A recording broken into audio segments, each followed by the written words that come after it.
Hello, xin chào các bạn đã quay trở lại với review 5 phút. Ở cuối tập trước, nhờ sự hiến tế của ba tài Tây, Đường Tam đã mở ra được cánh cửa tiến vào thần cấp.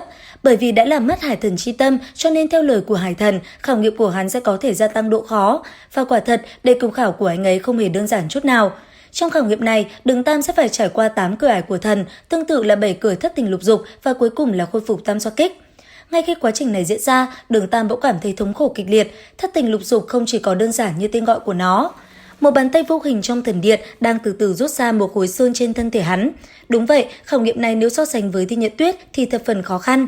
Đường Tam lúc này đây đang chịu cảm giác bốc ra từng khối hồn cốt trong cơ thể mình.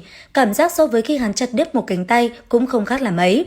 Cũng may, linh hồn của Đại Minh đã trợ giúp hắn vượt qua quá trình thống khổ này. Ngay sau đó, khối hồn cốt tiếp theo đã được rút ra. Đau đớn về mặt thể xác khiến Đường Tam có chút loạn choạng, hắn cảm tưởng bản thân như rơi vào địa ngục vậy. Tuy nhiên, đã bước vào con đường này, hắn không thể bỏ cuộc. Bởi thế, Đường Tam chỉ có thể cắn răng chịu đựng.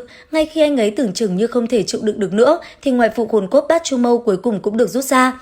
Sau quá trình cải tạo, khối ngoại phụ hồn cốt này vậy mà biến thành Hải Thần 8 cánh. Điều này khiến Đường Tam vui mừng khôn xiết, thì ra cửa ải này hắn chính là phải chịu cảm giác từ địa ngục đến thiên đường. Theo suy đoán của Đường Tam, một khi rút ra toàn bộ hồn cốt, sau quá trình cải tạo, hắn sẽ có được bộ thần trang hoàn chỉnh, giống như thiên sứ thần trang của Thi Nhật Tuyết. Những cửa ải sau đó, mỗi một khối hồn cốt được rút ra là ảo cảnh chớp mắt Đường Tam lại thay đổi một lần. Thông qua khảo nghiệm này, Đường Tam vô cùng xúc động bởi hắn đã gặp lại được Nhị Minh và mẫu thân của mình. Bất luận ảo cảnh chớp mắt như thế nào, Đường Tam thủy chung vẫn bảo trì thân thể, giữ chặt tâm trí. Càng làm cho hắn kinh hỉ hơn chính là hiệu quả phá tan ảo cảnh của tử cực ma đồng của hắn ở trong này cũng có thể sử dụng. Tiếp theo đây, ngay khi hồn cốt chân trái của Đường Tam được rút ra, ảo cảnh chớp mắt đã thay đổi. Cảnh tượng diễn ra chính là lúc Tiểu Vũ vì Đường Tam mà tiến hành hiến tế.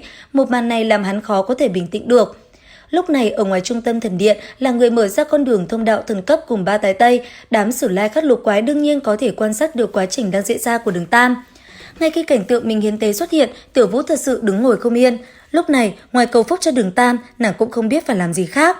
Nỗi bi thương tràn ngập trong ánh mắt của nàng, nhưng tín niệm cổ vũ cũng khiến Đường Tam mơ hồ trong khảo nghiệm có thể cảm nhận được đây có thể là tâm linh tương thông giữa hai người bọn họ. Có được kinh nghiệm của cửa ải trước cùng với thấu hiểu bản chất khảo nghiệm, Đường Tam vẫn giữ tâm vững như thiết, mạnh mẽ ngăn chặn tinh thần mình bị Hải Thần thần lực làm cho ảnh hưởng.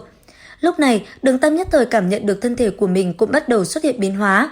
Xương cốt, cơ thể cùng với kinh mạch trải qua quá trình tẩy lễ đã được cải tạo.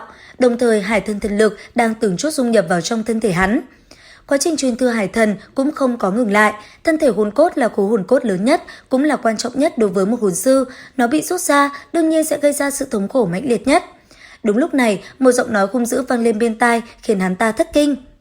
Đường Tam, thật sự là ta phải cảm ơn ngươi đã đưa ta tới đây. Hải Thần thân vị này, cứ để ta đến nhận truyền thừa đi. Vừa nói, thân thể Tâm Hải Ma Kình Vương kia đang ngâm trong hải dương màu cho biến hóa, thành hình người như lúc trước đối đầu với Đường Tam. Quả thật lúc trước không đánh lại sức mạnh tu la của Đường Tam, Tâm Hải Ma Kình vẫn luôn đem linh hồn nhập vào hồn cốt của Đường Tam, chờ một ngày này. Mà truyền thừa Hải Thần là thời cơ thích hợp nhất để nó trả thù, thế nhưng âm mưu phá hoại quá trình truyền thừa của người thừa kế đã không thành hiện thực. Không chỉ vậy, linh hồn của nó cũng vĩnh viễn bị hủy diệt trong tay tam xoa kích của Đường Tam. Lấy mạng nó, Đường Tam cũng không khỏi ngây ngẩn cả người. Bởi vì hắn đột nhiên hiểu được những chuyện lúc nãy hắn thấy, không ngờ cũng không phải là ảo cảnh như hắn đoán, mà hoàn toàn là chân thật. Con Tâm Hải Ma Kình Vương kia không ngờ đúng là linh hồn của hắn ngưng tụ thành, nếu không mà nói sẽ không có cảnh linh hồn hủy diệt như ban nãy. Còn chưa hết bàng hoàng thì cảnh tượng trước mắt hiện ra khiến Đường Tam như sụp đổ, Hải Thần Tân Đảo đã hoàn toàn bị Bỉ Bỉ Đông nắm giữ. Thất thánh thủ hộ giả cũng không thoát khỏi lòng bàn tay của nữ nhân ác độc kia. Người thừa kế của La Sắc Thần lúc này bước từng bước lại gần Đường Tam, cả đấu la đại lục đã thuộc về nàng. Mà Đường Tam trong mắt nàng hiện giờ cũng chỉ như sâu kiến mà thôi. Quả thật đứng trước nữ nhân này, Đường Tam bỗng cảm thấy bản thân vô cùng nhỏ bé. Liệu rằng anh ấy sẽ làm thế nào để có thể đánh bại nữ nhân này đây? Cùng theo dõi kênh để biết thêm chi tiết nha. Video đến đây là hết rồi. Xin chào và hẹn gặp lại!